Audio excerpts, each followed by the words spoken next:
वो जिन्हें professor, doctor, engineer होना चाहिए, वकील होना चाहिए, कैंपस में अपने मुल्क की बेहतरी के लिए डिबेट करता हुआ होना चाहिए, वो सलाखों के पीछे हैं। और बहुत से ऐसे लोग जिन्हें सलाखों के पीछे होना चाहिए वो इस मुल्क के हुक्मरान बने बैठे हैं। कहीं ऐसा तो नहीं कि कुछ चंद व्यक्तियों या किसी पार्टी या संगठन का विरोध करने लग जाएं? इससे खतरा नहीं टलेगा। हमें उस प्रवृत्ति का विरोध करना है जिसकी वजह से उस कुर्सी पर जो भी बैठता है वो दलित, पिछड़ा, आदिवासी, मुसलमान, गरीब, कमजोर, मजलूम विरोधी हो जाता है। उस प्रवृत्ति का विरोध अगर नहीं किए तो आज साईं बाबा जेल में, कल कोई और हो। जी हां, इस बैठक में यह सवाल पूछा जा रहा है कि आपकी न्यायपालिका पर हमें भरोसा कैसे हो बतौर देश का नागरिक। देश की सच्चाई, सच छुपने नहीं देंगे। आप सभी साथियों को मेरा इनकलाबी सलाम है और क्रांतिकारी इस्तकबाल पेश करते हैं। यही वो दो लफ्ज़ हैं जो बोलने के बाद कहा यह जा रहा है कि आप दंगा भड़काना चाहते हैं और आपको जेल में रखा जाएगा। और सामने भगत सिंह की तस्वीर लगी है। मुझे पता नहीं, हालांकि उस वक्त के हुक्मरानों के लिए भी भगत सिंह चुभते थे, जेल में थे। आज होते तो जाने और क्या होता। आखिरी पत्र लिखते हुए उन्होंने एक उम्मीद की थी कि ये जो शहादत मैं देना चाहता हूँ ये इसलिए कि मेरे लहू का एक एक कतरा इंकलाब लाएगा।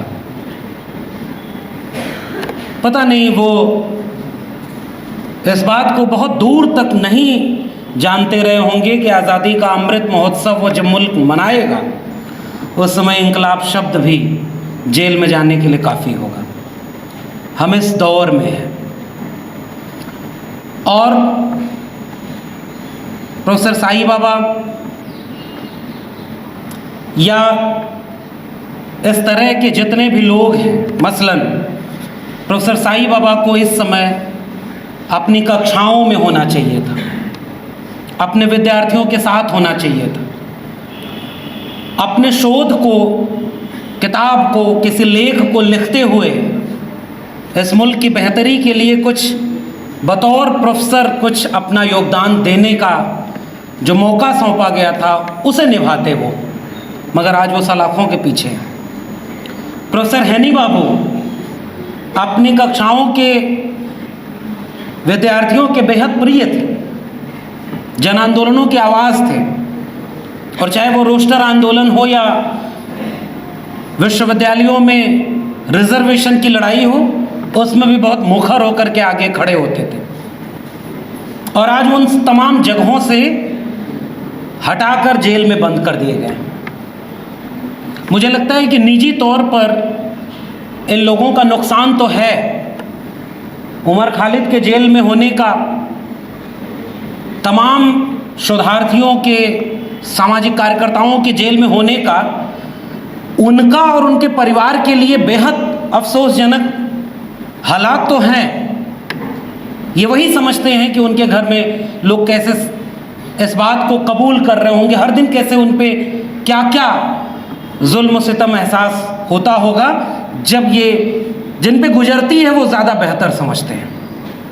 मगर ये निजी नुकसान से ज़्यादा मैं बतौर समाज का, बतौर राष्ट्र का नुकसान देख रहा हूँ। वो जिन्हें प्रोफेसर, डॉक्टर, इंजीनियर होना चाहिए, वकील होना चाहिए, कैंपस में अपने मुल्क की बेहतरी के लिए डिबेट करता हुआ होना चाहिए, वो सलाखों के पीछे हैं। और बहुत से ऐसे लोग जिन्हें सलाखों के पीछे होना चाहिए वो इस मुल्क के हुक्मरान बने बैठे हैं। विडंबना यही है। और अभी जब हम यहाँ बात कर रहे हैं, उत्तर प्रदेश के एक नेता हैं आज़म खान, वो भी खान है, आज़म नाम है उनका, तो वो हेट स्पीच के मामले में अब जेल जाने के लिए आज उनको सज़ा सुनाई जा रही है कि उन्होंने चुनावी भाषण में हेट स्पीच की और एमपी एमएलए कोर्ट ने उन्हें सज़ा सुनाने की आज ही तारीख दी है। और बहुत सारे एमपी एमएलए प्रमोशन पा रहे हैं ताकि अगली बार और ज्यादा हेट स्पीच दें, नए स्लोगन ले आए। देश के गद्दारों वाला स्लोगन पुराना हो गया, गोली मारो जूता मारो, अब इससे बात नहीं बन रही। सामान खरीदवाने की मनाही जो कर रहे हैं कि मुसलमानों से इस मुल्क में सामान मत खरीदो, इससे भी बहुत कुछ नई बात बनी। तो प्रमोशन मिल रहा है उनको कि और कोई नया स्लोगन आप रेज करो, ताकि वो 30 सेकंड की रील्स से लेकर के व्हाट्सएप पर गांव-गांव तक वो जो जहरीले नफरत के संदेश फैलाए जा रहे हैं, जिससे इस मुल्क को पूरी तरह तबाह किया जा रहा है, वो और अच्छे से फैलाया जा सके। तो जेल में कौन जा रहा है? आज हम लोग यहाँ पर इकट्ठा हुए हैं और अभी प्रोफेसर सरोज गिरी ने और उसके पहले कोलिन गंजाल्विस ने बहुत तफसील से इस पूरे मुकदमे की बारीकियों को हमारे बीच में रखा, पृष्ठभूमि को रखा। प्रोफेसर सरोज गिरी तो अभी एक बात कह रहे थे कि ऐसा नहीं है, कुछ लोगों को ऐसा लगता है कि इस समय सरकार बीजेपी की है, इसी का विरोध कर लो देश बच जाएगा, गोया इसके पहले बचा रहा हो। तो इनकी चिंता थी कि अगर ये नहीं होंगे तो कौन होगा। नए नए लोग तैयार हो रहे हैं सर। पहले कोई एक देवता को मानेगा, उसका मंदिर बनवाएगा, तो दूसरा कोई आईआईटी रिटर्न भी आएगा और वो कहेगा नोट पर इनकी तस्वीर लगा दो, इकोनॉमी सुधर जाएगी।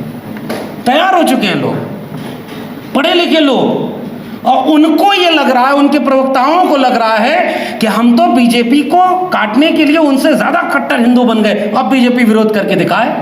उनका क्या जो इस पूरी डिबेट में है ही नहीं। तो तैयार हो गए हैं लोग और बहुत संभावना है कि बहुत जल्दी वो राष्ट्रीय पार्टी का दर्जा पा जाएं।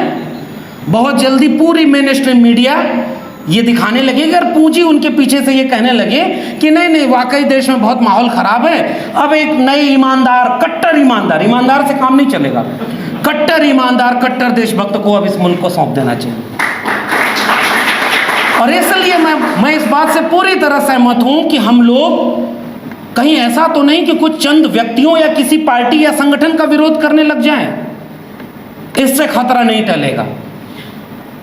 हमें उस प्रवृत्ति का विरोध करना है जिसकी वजह से उस कुर्सी पर जो भी बैठता है वो दलित, पिछड़ा, आदिवासी, मुसलमान, गरीब, कमजोर, मजलूम विरोधी हो जाता है। उस प्रवृत्ति का विरोध अगर नहीं किए तो आज साईं बाबा जेल में, कल कोई और हो। और इसलिए कॉलिन कह रहे थे अभी कि न्यायपालिका, अब क्या हो उस पर बात की जाए। बड़े बड़े जज, बड़े बड़े वकील, पता नहीं इसी देश में संभव है कि किसी तड़ी पार के आप वकील हो और फिर कुछ दिन बाद आप चीफ जस्टिस ऑफ इंडिया हो। It's happen only in India.